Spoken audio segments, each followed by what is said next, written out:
Hello kids. आज की इस वीडियो में हम पढ़ेंगे अपना हिंदी का चैप्टर छाया और माया। छाया और माया कौन है? छाया और माया हैं दो बेटियां। किसकी? बाबू उदय सिंह की। उसी के बारे में हम इस पाठ में पढ़ेंगे। तो चलिए आइए पाठ शुरू करते हैं। फर्स्ट लाइन है, बाबू उदय सिंह एक नामी वकील थे। उनकी दो बेटियां थी, छाया और माया। उदय सिंह शाम को जब थके हारे घर लौटते तो उनकी दोनों बेटियां पहले से ही उनकी प्रतीक्षा में बाहर जाकर खड़ी हो जाती। प्रतीक्षा मतलब इंतज़ार।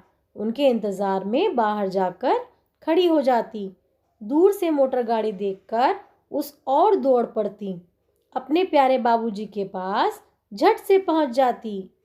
उन दोनों को देखते ही बाबूजी की सारी थकान गायब हो जाती।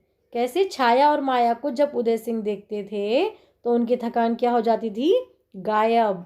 दोनों प्रतिदिन शाम को बाबूजी को अपनी अपनी दिनचर्या सुनाती।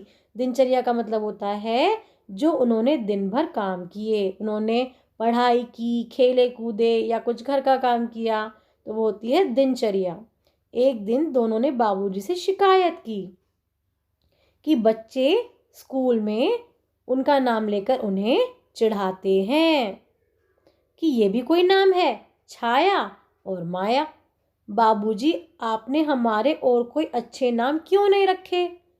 तो बाबूजी ने दोनों से पूछा, अच्छा बताओ, क्या तुम्हें अपने अपने नाम का अर्थ मालूम है?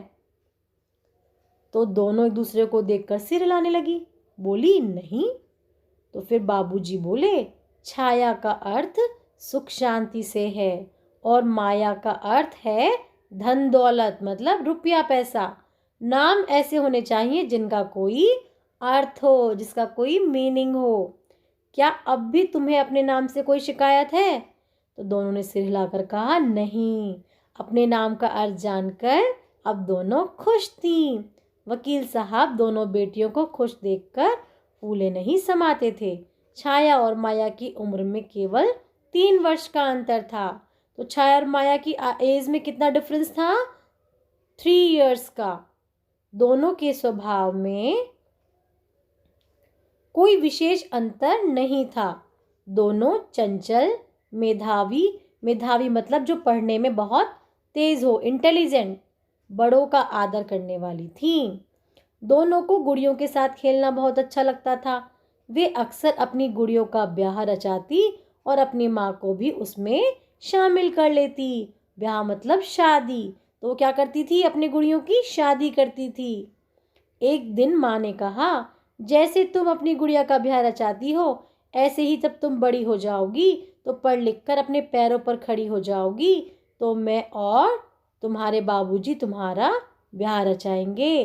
तो माँ कहती है, जब तुम भी दोनों बड़े हो जाओगे, पढ़ लिख कर अपने पैरों पर खड़े होना मतलब होता है कि अपना ध्यान खुद रखना। तो दोनों बहनें रोने लगीं। नहीं माँ, हम अपने आप को और हम आपको और बाबूजी को छोड़कर कहीं नहीं जाएंगी। माँ ने दोनों को गले से लगा लिया।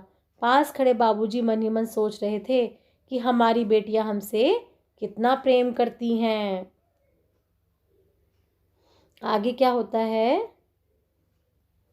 वकील साहब ने दोनों बेटियों को अपने पास बुलाया और ढेर सारा प्यार किया। दोनों से पूछा, अच्छा बताओ, तुम बड़ी होकर क्या बनना चाहती हो? तो छाया बोली, मैं बड़ी होकर आप जैसी वकील बनना चाहती हूँ। और माया क्या बोली? मैं बड़ी होकर डॉक्टर बनूंगी, परंतु आपको छोड़कर कहीं नहीं जाऊंगी। तो छाया बोली, हाँ, मैं भी कहीं नहीं जाऊंगी। हम दोनों हमेशा अपने माँ बाबूजी के साथ रहेंगे। दोनों का अपने प्रति प्रेम देखकर माँ बाबूजी का गला भर आया। तो बच्चों, इस पाठ में हमने पढ़ा, यहाँ पर दो बेटियां हैं। उन्होंने दिखाया कि वो कितना प्यार करती हैं अपने मम्मी पापा से। वो कहती हैं कि हम आपको छोड़कर कहीं नहीं जाएंगे।